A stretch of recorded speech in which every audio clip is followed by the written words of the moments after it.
London, March 1985. His name was Clive Wearing, and he was, by any serious measure, one of the most accomplished musicians in Britain. He had conducted some of the country's finest choral ensembles. He had produced BBC radio documentaries on early music. He could identify a Monteverdi madrigal from the opening 3 bars. His life was organized entirely around time, not philosophically, not abstractly, but literally and professionally. Rhythm, meter, bar lines, the precise relationship between one moment and the next. Then a virus found his brain. Herpes simplex encephalitis. It moved fast and it was merciless, and by the time it was done, it had destroyed the part of his brain that allowed him to form new memories, the hippocampus, the structure that threads moments together into something continuous. He survived. His IQ was largely intact. His musical ability survived completely.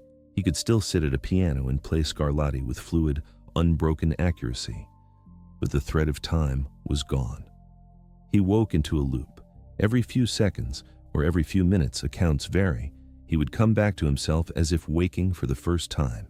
He kept a diary, page after page of entries like this. 2:10 p.m.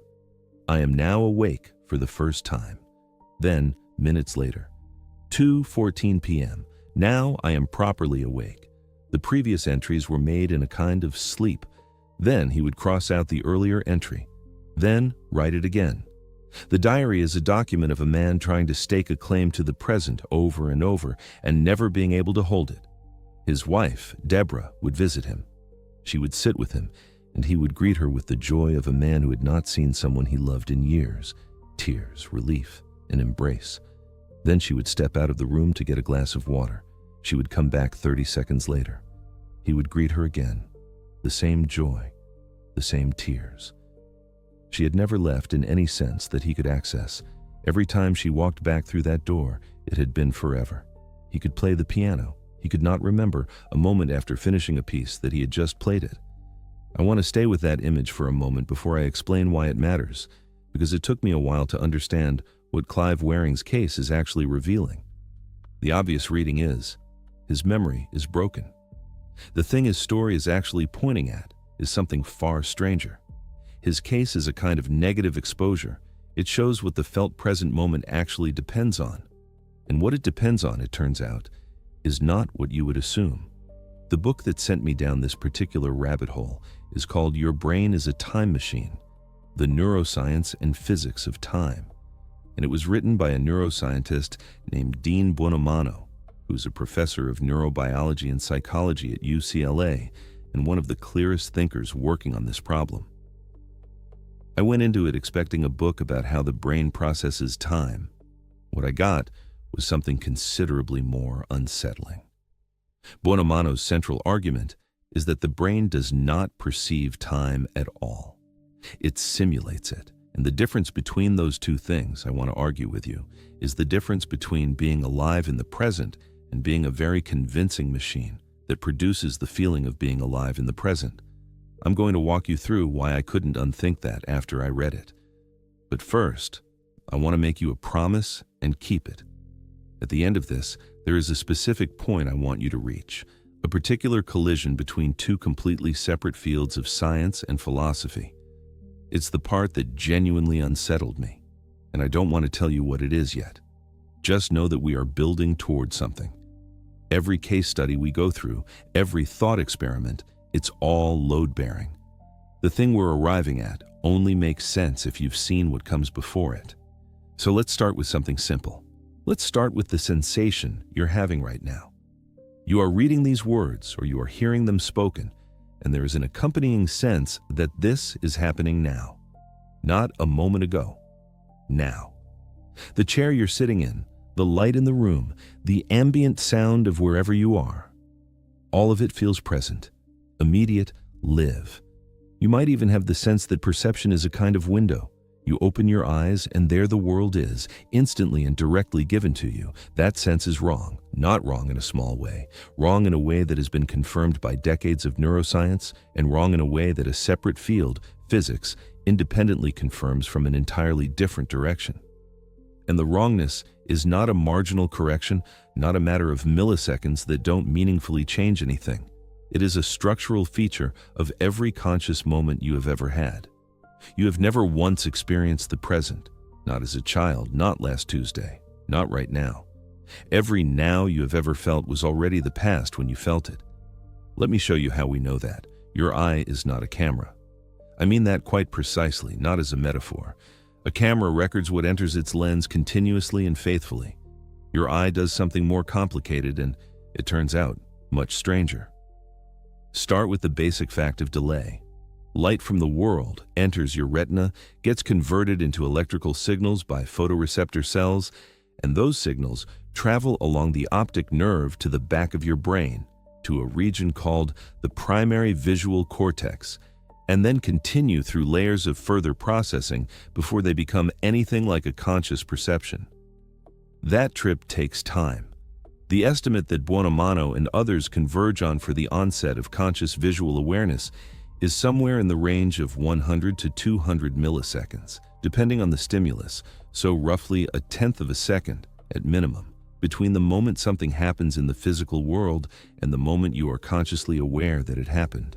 A tenth of a second sounds like nothing, but let me put it in terms of what is actually happening inside your skull right now.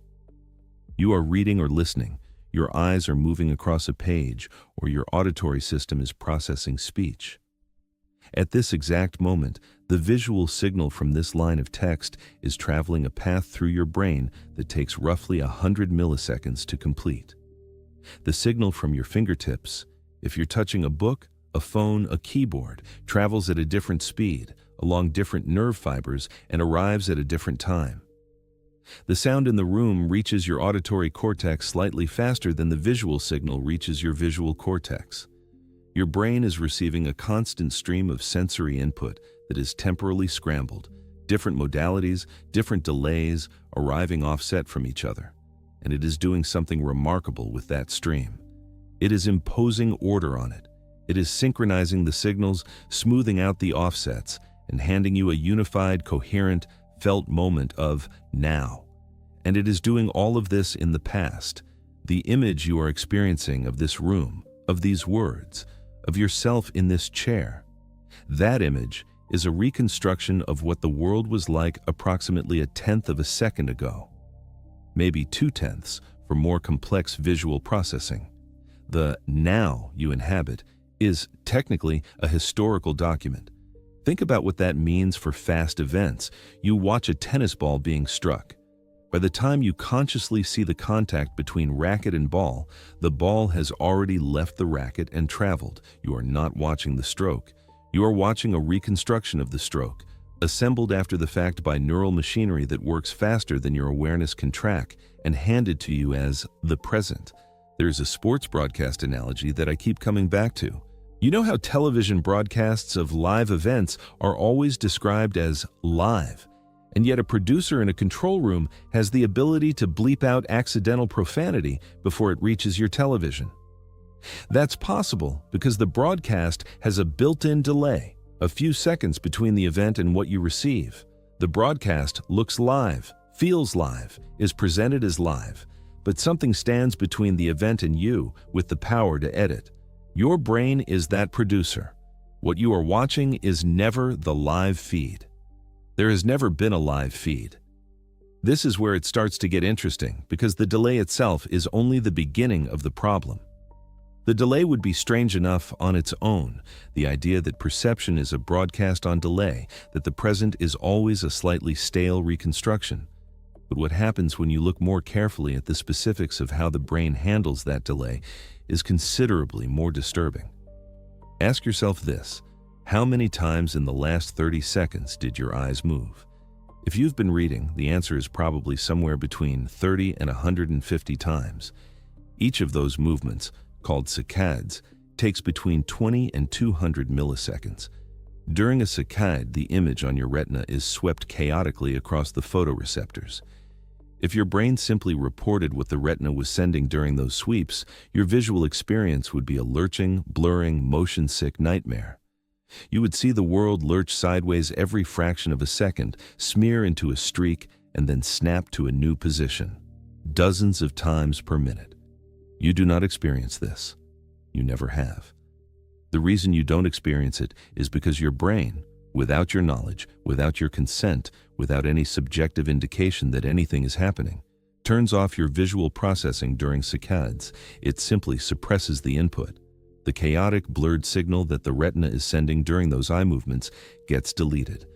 And then the brain bridges the gap, filling in the transition, and hands you the impression of a stable, continuous visual world.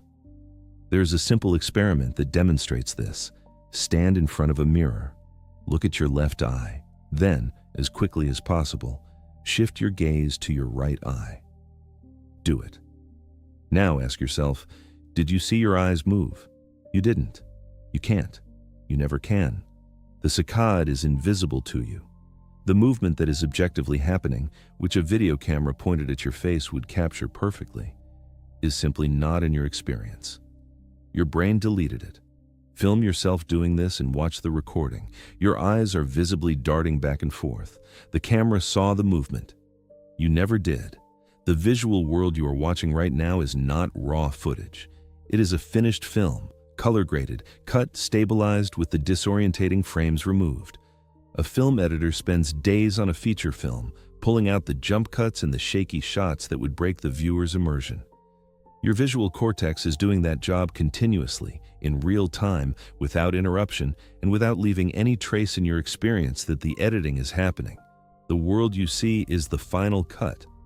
It is not the raw footage. There's no version of your experience that is the raw footage. Add to this the blink. You blink between 15 and 20 times per minute. Each blink takes somewhere between 150 and 400 milliseconds. Your brain suppresses visual input during blinks too. The same mechanism, the same deletion, the same seamless bridge. In the course of an hour of reading or watching a screen, your eyes have been literally closed for several minutes of clock time. You probably did not notice. The brain stitches across the gaps and presents you with something continuous, something present, something now. How much of right now did you actually see? Less than you think. Considerably less. But here's where a researcher named Romy Nijhawan stepped in with a finding that pushes the strangeness even further. In 1994, Nijhawan published a study in the journal Nature, and what he discovered was something called the flash lag effect. It's easier to demonstrate than to describe, so let me walk you through it. Imagine you are watching a small dot moving across a screen, moving at a constant speed, left to right. At some specific moment during the dot's journey, a flash appears on the screen, in exactly the same position as the moving dot. The flash and the dot occupy the same point in space at the same instant in time. Now, where does the flash appear relative to the dot? Behind it. Subjects consistently report that the flash appears slightly behind the dot, trailing it, lagging. Not at the dot's position, but where the dot was a moment before. And yet the flash and the dot were simultaneous, same place, same time. You can verify this with precise equipment. What Nijhawan's experiment revealed is that the brain, tracking the moving dot, is running a prediction about where the dot will be. It is extrapolating the dot's trajectory slightly forward in time, showing you not where the dot is, but where it will be in a moment. The moving dot, in your perception, is always slightly ahead of its physical position, because the brain is compensating for its own delay, trying to show you where the thing will be when your consciousness gets around to registering it. The stationary flash doesn't get that predictive boost, so the moving dot looks ahead of the flash. You are not seeing where things are. You are seeing where the brain predicts they will be. Let me sit with that for a second, because it's easy to hear this and file it under interesting neuroscience without quite registering what it means. The brain is running ahead of reality. It is showing you a prediction. When you reach for something, a cup, a door handle, a hand, you are aiming for a brain-generated projection of where that object will be, not where it is. And for objects moving at ordinary speeds in ordinary environments, this projection is usually accurate enough that you don't notice. The cup is where the brain says it is. The hand is where the brain says it will be.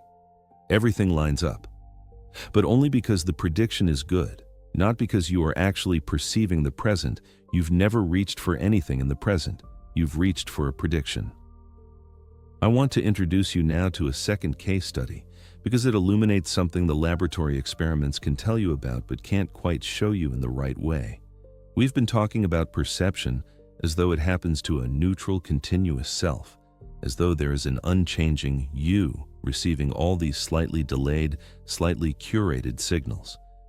But the felt continuity of the self across time is itself something the brain constructs. And when the relevant machinery breaks, what you're left with is a case study of what the present actually requires. The rubber hand experiment was designed in 1998 by two researchers named Matthew Botvinnik and Jonathan Cohen, and they published their findings in Nature. The setup is simple. A volunteer sits at a table. Their real hand is hidden from view, placed behind a small screen so they can't see it. In front of them, visible on the table, is a realistic rubber hand, positioned roughly where a hand would naturally rest. An experimenter then takes two small paintbrushes and strokes both hands simultaneously. The real hidden hand and the visible rubber hand, the same motion, the same timing, stroke for stroke. Within a few minutes, something strange happens. The volunteer begins to feel the touch on the rubber hand, not as a separate external sensation, as their own sensation. The rubber hand starts to feel like theirs. The brain, receiving synchronized visual information, the rubber hand being stroked, and synchronized tactile information, the real hand being stroked, concludes that the two signals must be coming from the same object. They arrive in sync. They must belong together. The rubber hand gets incorporated into the volunteer's felt body map. Now, here's the part that stays with me. If you then threaten the rubber hand, if someone moves quickly toward it as if to stab it with a needle, the volunteer flinches. Their stress response activates. A rubber hand, which the volunteer knows is not their hand, triggers a physiological fear response because the brain has decided, on the basis of synchronized timing, that it is part of them. What this experiment is showing you is not just a quirk of body perception, it's showing you the mechanism by which the brain constructs the entire felt present. The brain is not receiving raw data and reporting it. It is taking streams of incoming signals, comparing their timing, and using temporal correlation to decide what is happening, where it is happening, and who it is happening to. The felt now, the sense of something occurring to you, here in this moment, is built from the alignment of signals. It is a judgment about timing, not a report of reality. And a judgment can be wrong. The rubber hand is not your hand. The brain decided it was because the timing matched. The brain builds its model of what is happening right now from synchronized arrival of signals, not from any direct line to the world. There is no direct line to the world. There is only the pattern of signals and the inference the brain draws from them. If you want to see how much work that inference is doing, how much of the felt present is assembled rather than received, you need to go back to Clive Waring. Because what his case study reveals in that specific and heartbreaking way that brain damage reveals things is that the felt continuity of the present moment is not actually about any single moment, it is about duration. When you sit here and feel the present, what you're actually feeling is not a point in time, you're feeling a span. The present moment, phenomenologically, as a lived experience, is not instantaneous. It has thickness. It extends backward a little, incorporating the last few seconds of experience into a sense of what is happening now. Psychologists sometimes call this the specious present, the window of experience that feels simultaneous, that feels like a unified now, even though it covers a span of time. That window is generated by the brain, and it is generated by memory systems, specifically by the kind of short-term immediate memory that the hippocampus helps maintain. The hippocampus holds the thread. It keeps the last few seconds of experience active and available, so that the music you're hearing now still carries the sound of the notes a moment ago, so that the sentence you just read is still present enough to give meaning to the one you're reading now, so that the world feels continuous rather than discontinuous. When Clive Waring's hippocampus was destroyed, the thread snapped. He didn't lose the immediate moment, whatever is happening right now. In the flash of present experience, he still had that. He could respond to a voice, he could play a piano, He was not unconscious or confused in the sense of being disoriented within a moment. He was fully present in the moment, but each moment was disconnected from every other moment. The window had shrunk to something almost instantaneous. The backward reach of the specious present, the temporal buffer that stitches just now to right now, was gone. And so there was no duration, no sense of, I have been here in this chair for the last hour. Every moment arrived without a past. Every moment was the first. He could greet his wife with genuine full-body relief at being reunited, because for him, they had been parted. And when she left the room, he did not wait for her to come back. He did not experience waiting. Waiting requires a before and an after. For Clive Waring, there was only now. Always only now. A now that was freshly created every few seconds and contained nothing before it. The diary is the record of a man trying to solve a problem he cannot name. He writes down that he is awake for the first time because it is the first time. This version of him has never been awake before. Minutes pass. He has become a different version of him. That previous version, the one who wrote the entry, is gone. He crosses out the entry because it must be wrong. Clearly, whoever wrote it was not yet truly awake, because he is now truly awake. He writes a new entry. The cycle repeats. The pages fill up with crossed-out proofs of existence, each one immediately invalidated by the next. It reads as tragedy. It is also a neuroscientific demonstration. What the entries are showing you, without Clive Waring intending to demonstrate anything at all, is that the felt present requires a past. The now you inhabit is not a point. It is a construction that includes memory, duration, and continuity. Remove those elements, and the present does not simplify. It collapses. But here's the thing I need you to hold in mind, because this is where the floor starts to shift beneath everything. Even if your memory is intact, even if your hippocampus is working perfectly and the thread of your experience runs unbroken from moment to moment, even if the brain's construction of the specious present is fully functional, the thing that is being constructed is still a reconstruction of a moment that already passed. The delay is still there. The editing is still happening. The saccades are still being suppressed. The predictions are still running ahead of reality. A fully intact, normally functioning brain is still delivering you a version of the world that is a tenth of a second or more in the past, stitched into a coherent present by machinery operating entirely outside your awareness. The difference between Clive Waring and you is not that you are experiencing the actual present and he is not. The difference is that your construction is more successful. The felt now has more material to work with. The reconstruction is richer and longer. But it is still a reconstruction. It was always, only ever, a reconstruction. I want to be careful here because I can hear the reasonable objection forming. The counter-argument goes like this. Yes, the signals take time to arrive, but so what? A camera also takes a moment to capture an image. A microphone takes a moment to transduce sound. We don't say the camera isn't recording the present just because there's a tiny lag. And more importantly, the brain's reconstruction is accurate. It is functional. The cup is where you see it. The door is where you reach for it. If the present moment the brain constructs matches reality closely enough to guide behavior, in what meaningful sense is it not the present? This is the Steelman position, and I want to give it fair credit because it is not a stupid objection. The delay is not a bug in the system. It is the cost of integration. A brain that tried to report raw, unintegrated sensory data would be far more confused and far less useful than the brain you have. The constructed present is optimized for action. It is the relevant present, not the raw, unprocessed signal, but the meaningful, contextualized representation that allows you to navigate the world. Whether this constitutes experiencing the present is, at this level of the argument, partly a question about what the word experience actually means. I think that's fair. I think that objection has real weight. But here is where the second field arrives and why the Steelman doesn't fully hold up under it. The neuroscience story on its own could be filed under interesting facts about neural processing. The brain is a bit slow. It edits things. It predicts.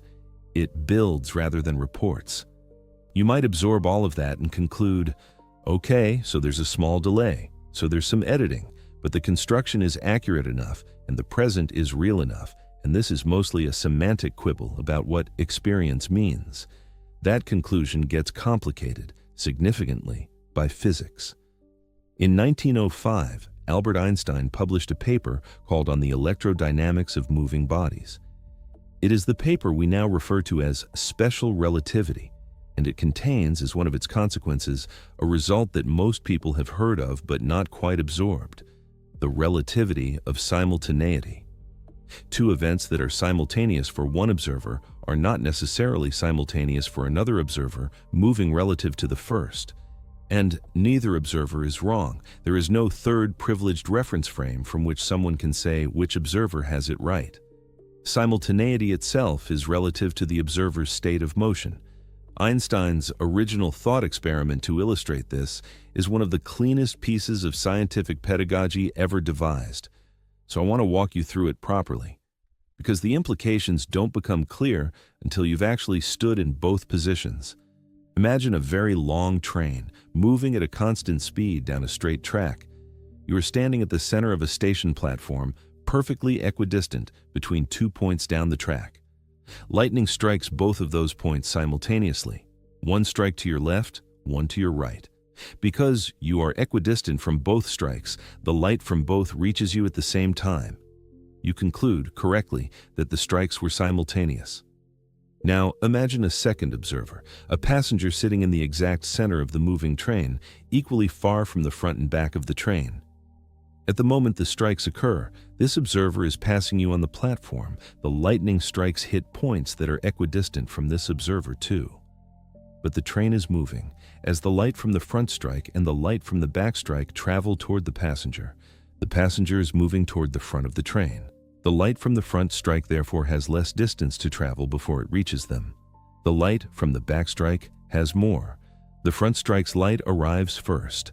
The passenger concludes the strikes were not simultaneous. The front one came first. Who is right? Both of them. Completely, formally, mathematically right. There is no absolute fact about whether the two strikes were simultaneous. Simultaneity is not a property of events. It is a property of the relationship between events and observers. There is no now that is the same for everyone. There never was.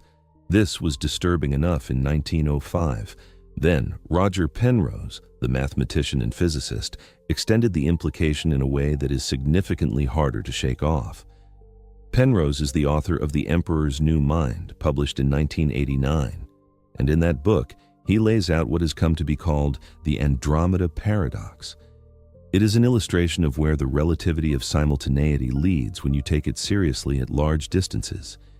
Two people are standing on a street. They are passing each other, one walking east, one walking west. Their relative velocity is small, just a few meters per second. Neither of them is moving anywhere near the speed of light.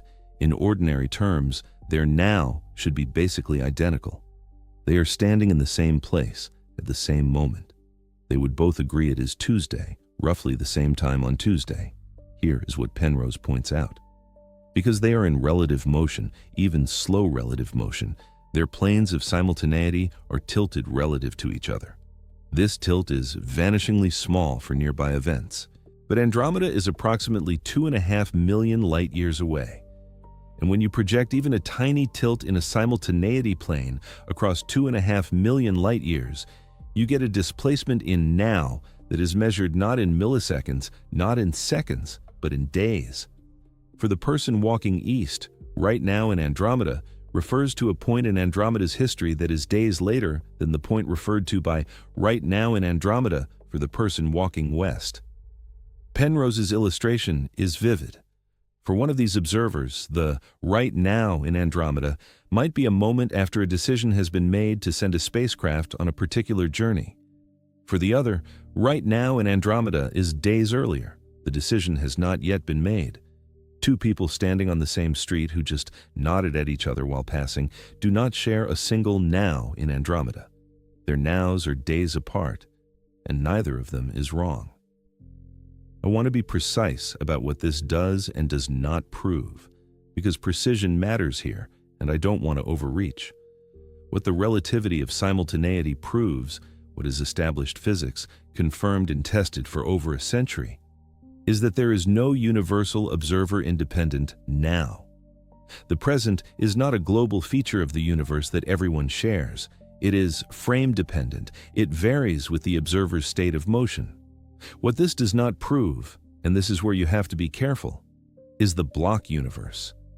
The block universe is a specific philosophical interpretation of what the relativity of simultaneity implies. It says, if there is no privileged now, then the distinction between past, present, and future is not a feature of reality. All moments exist equally. The entire history and future of the universe is laid out in a four-dimensional structure, and the flow of time from past to future is not a property of reality, but a property of how observers move through that structure. Many serious physicists, including Brian Greene and Julian Barber, hold this view.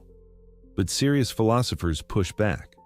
Philosophers in the presentist tradition, the view that only the present moment exists and that past and future are not literally real, argue that the physics doesn't force the block universe interpretation.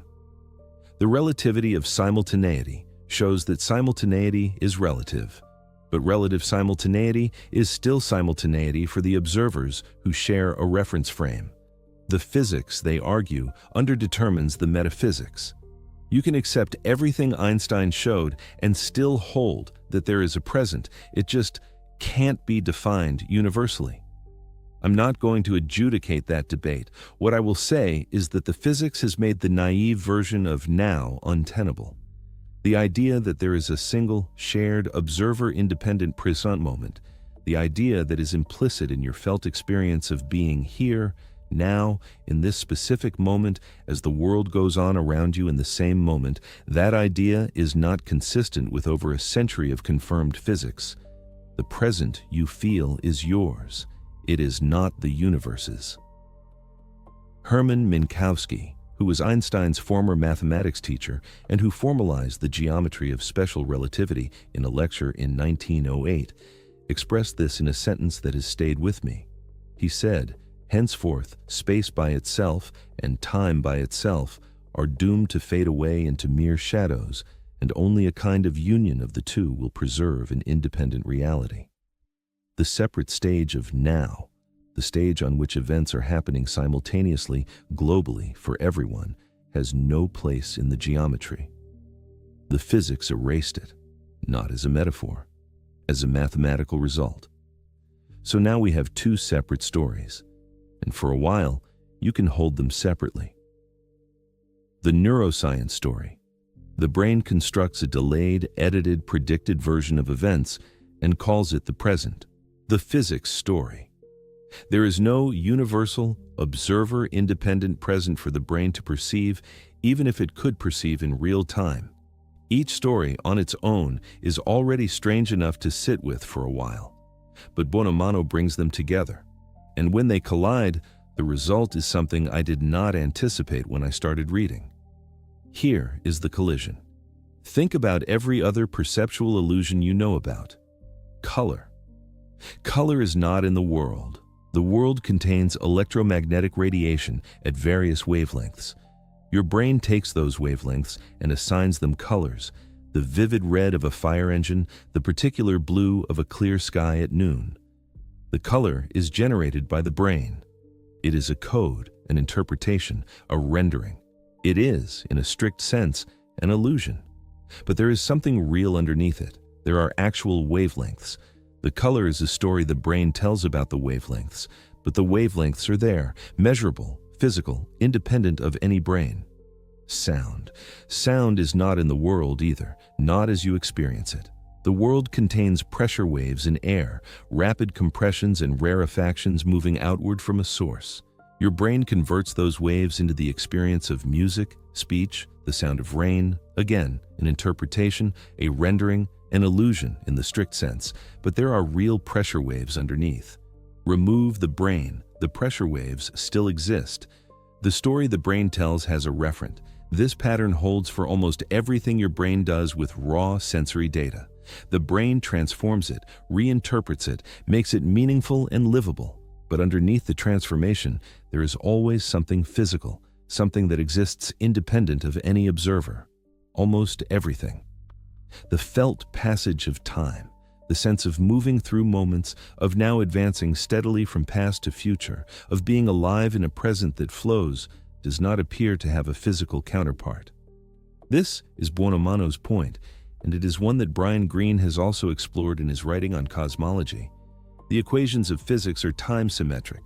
The fundamental laws, whether you write them in classical mechanics, in quantum mechanics, in general relativity, they work equally well in both temporal directions. Run the equations forward in time, they describe a universe. Run them backward, they describe a universe. There is no mathematical asymmetry in the fundamental laws that would explain why time flows in one direction rather than the other, or why time flows at all. The arrow of time, the sense that the past is fixed and the future is open, that events unfold in one direction and not another, is typically explained by appealing to thermodynamics, to the increase of entropy, to the fact that certain large-scale processes are vastly more likely in one temporal direction than the other. That's a real asymmetry. But it is a statistical asymmetry in the behavior of large collections of particles. It doesn't explain the felt flow. It doesn't explain why you seem to be moving through time, why the present moment seems to be advancing, why now has a special status that then does not. And the felt flow is precisely what the relativity of simultaneity undermines. If there is no observer-independent now, if the present moment is frame-dependent, if two people walking in opposite directions on a street have different nows in Andromeda, then the now that feels so vivid and immediate to you is not a feature of the universe. It is a feature of you. It is something your brain generates as it generates color and sound, except that, unlike color and sound, there may be nothing underneath it. Color is an illusion with real wavelengths below. Sound is an illusion with real pressure waves below. The flow of time, the felt passage from moment to moment, the sense of being in a now, appears to be an illusion with nothing below, not a misrepresentation of a real thing, not a transformation of a physical signal, a generation of something that has no referent in the physical world at all. The word that comes to mind, and I want to be careful with it because it has a clinical meaning that is slightly different from how I'm using it, is confabulation. In neuroscience, confabulation refers to the brain generating false memories or false narratives without conscious intent to deceive. It's not lying. The person confabulating is not aware that they are generating something false.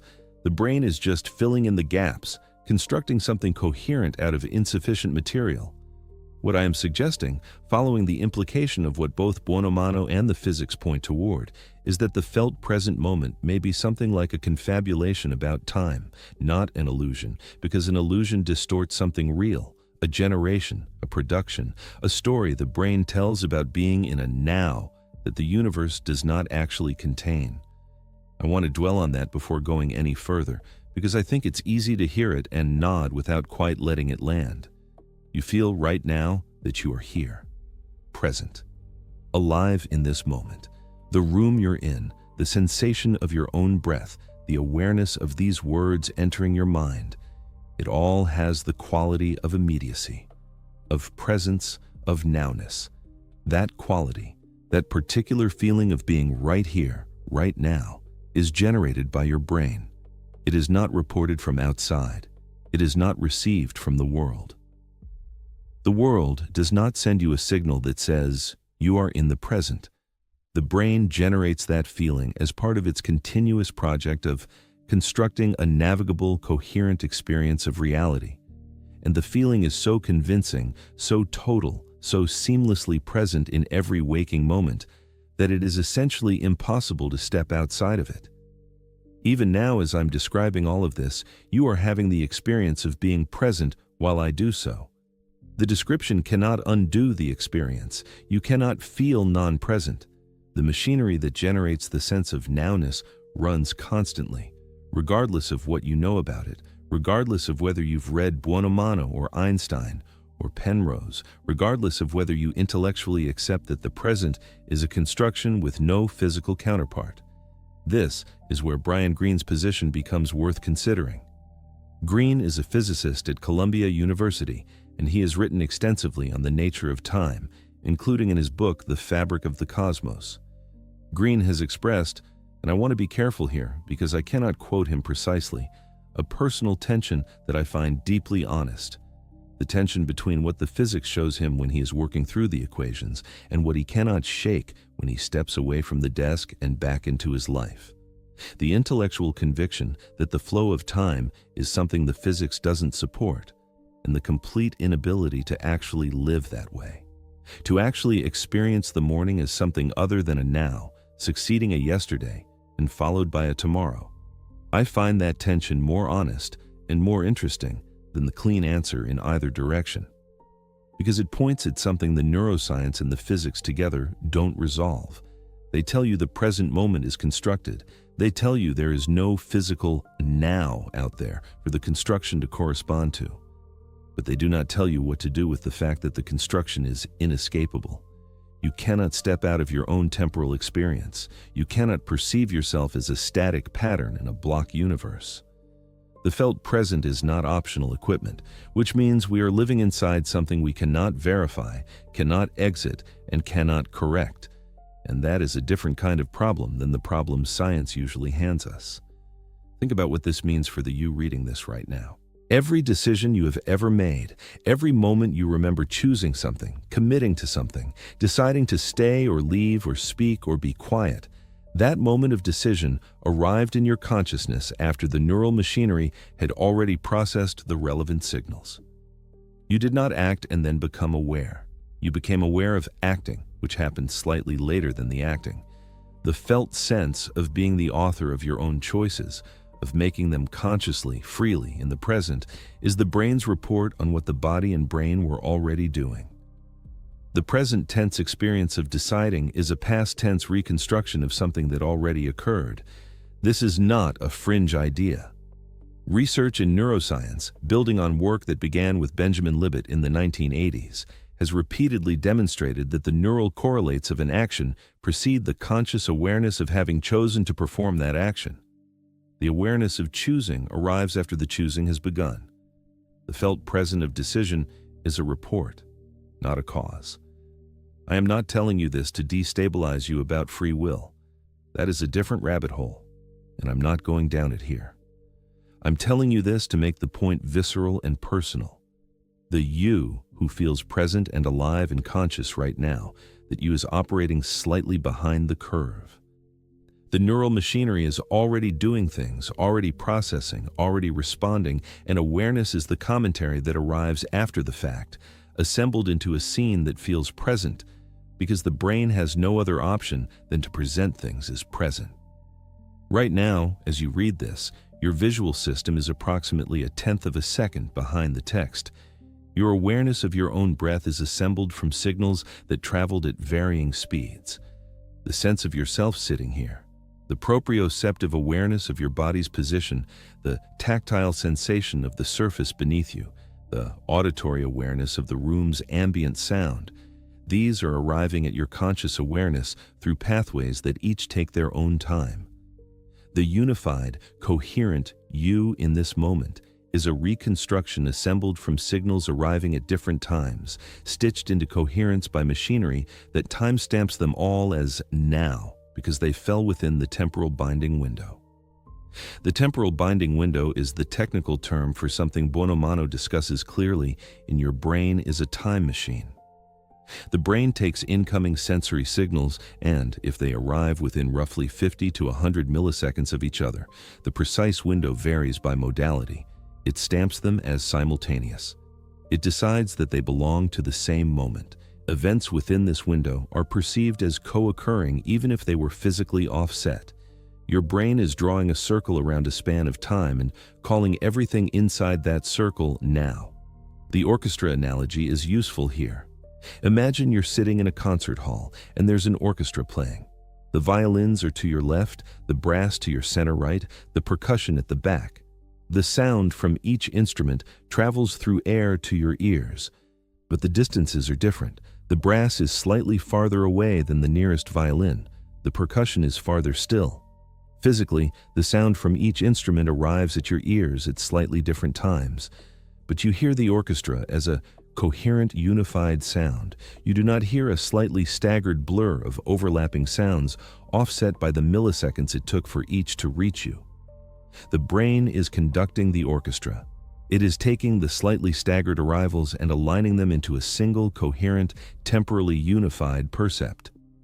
The moment of music you experience is a reconstruction that imposes synchrony on signals that were not quite synchronous. That reconstruction is what you call now, and it's a service the brain is performing for you, not a feature of the world. I want to use another image to make the predictive processing piece concrete, because I think it's the hardest part of this to feel intuitively and the most important part to actually absorb. Weather forecasters do not experience the current weather and report it. They use observations from sensors and satellites, data about what the atmosphere is doing right now, to generate predictions about what the atmosphere will do next. The forecast you see on your phone is not a report of what is happening. It is a model generated from past and current data projecting forward. Your brain does something structurally similar, but more intimate. It doesn't just forecast the weather, it forecasts the world you are in. It maintains a running model of your environment, your body, the objects around you, the sounds you expect to hear. When incoming sensory data arrives, the brain doesn't process it from scratch. It compares it to the model. If the incoming data matches the model's prediction, very little neural activity is needed. The prediction was right, nothing to report. Only when the incoming data diverges from the prediction, only when something unexpected happens, does the brain update and generate a stronger signal. This is sometimes called predictive processing, and the neuroscientist Carl Friston has formalized this into an elaborate theoretical framework.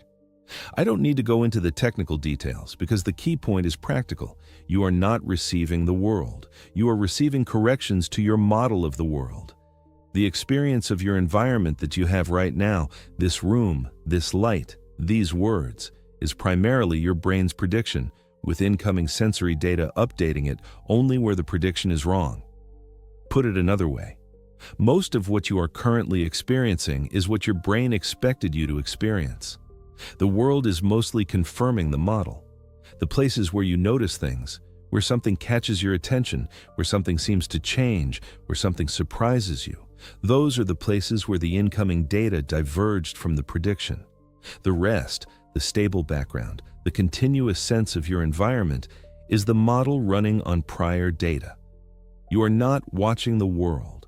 You are watching your brain's prediction of the world, updated where necessary, and presented to you as though it is the world.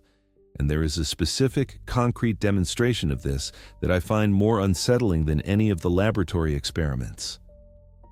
Think about the clapping thought experiment that Buonomano introduces in your brain as a time machine.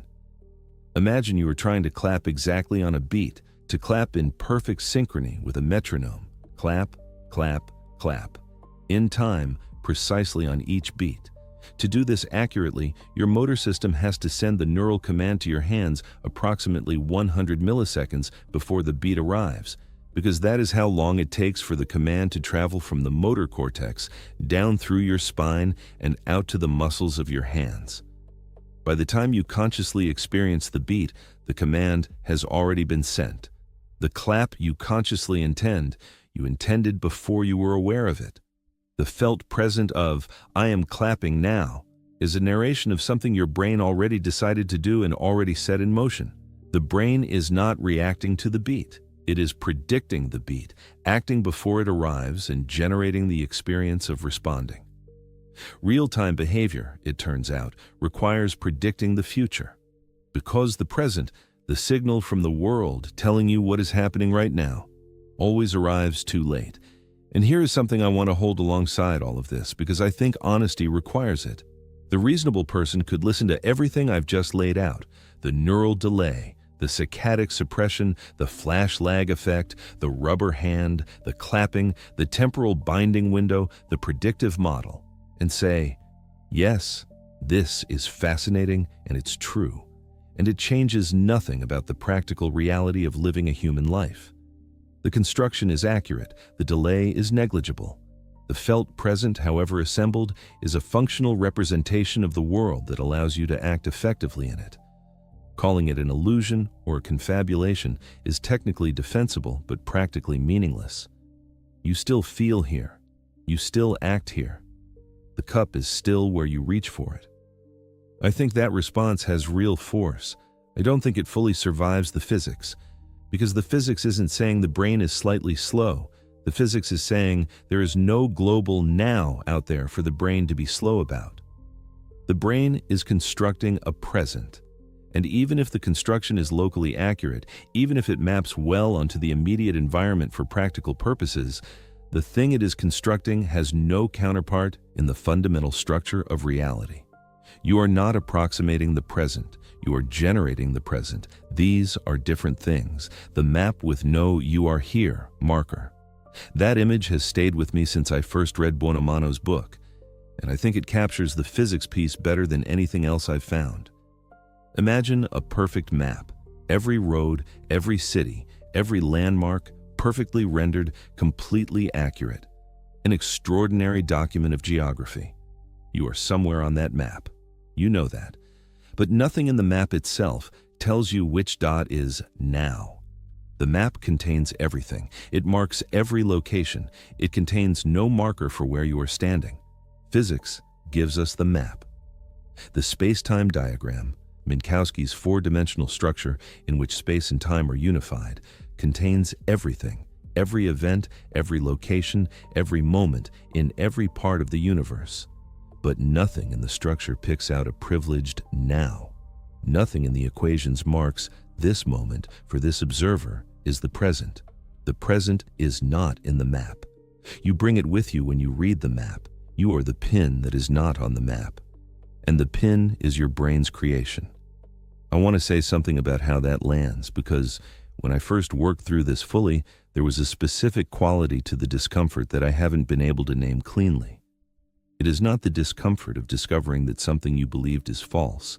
It is more like discovering that a question you thought had a straightforward answer turns out to dissolve when you look at it carefully enough. The question, what is happening right now, feels like it should have an answer. It feels like one of the most basic, grounded questions you could ask. You are here. Things are happening. What is happening right now? And the answer the physics gives you is, right now, relative to whom? Because relative to a different observer in relative motion, what is happening right now in a galaxy 2 million light years away is a completely different set of events. The question is not hard to answer. It is not well formed. This is the GPS moment if you need a concrete anchor. The GPS satellites orbiting the Earth have to correct for two different relativistic effects, one from their velocity relative to the surface, and one from the difference in gravitational field at altitude. These corrections are not theoretical niceties, they are engineering requirements. If the satellites didn't correct for relativistic time differences, GPS coordinates would be off by kilometers within hours. Relativity is not an abstract academic debate, it is a physical reality that has to be accommodated in the systems we use to navigate. Clocks at different altitudes and velocities genuinely disagree about when now is. This is measured, confirmed, corrected for in practical engineering. The now that feels so absolute and given to you is something that engineers building GPS systems have to actively compensate for because it drifts depending on how fast you are moving and how strong the gravitational field is around you. Your felt present is less stable than you think. I want to end where I began. Clive Waring, sitting in a chair, opening his diary, writing the entry, crossing it out, writing it again, each entry a proof of existence that immediately expires, each now arriving complete and alone with nothing before it and nothing after. For a long time, I read his case as a story about loss, about what it looks like when the brain's construction of time fails. And it is that. But I've come to think it's also something else. It's a picture of what is true for all of us, made visible by its failure. The diary entries that keep getting crossed out, we write those too. We just can't see them. Each moment we live arrives, feels present, and passes into a past we can access only imperfectly through memory systems that reconstruct rather than retrieve. The now we inhabit is always being overwritten. We just have more of them stitched together, more smoothly, with better continuity. The construction is more successful. It is still a construction. You are in one right now. A felt present, assembled from signals that arrived late, edited without your knowledge, synchronized by machinery you cannot access, shaped by predictions rather than reports.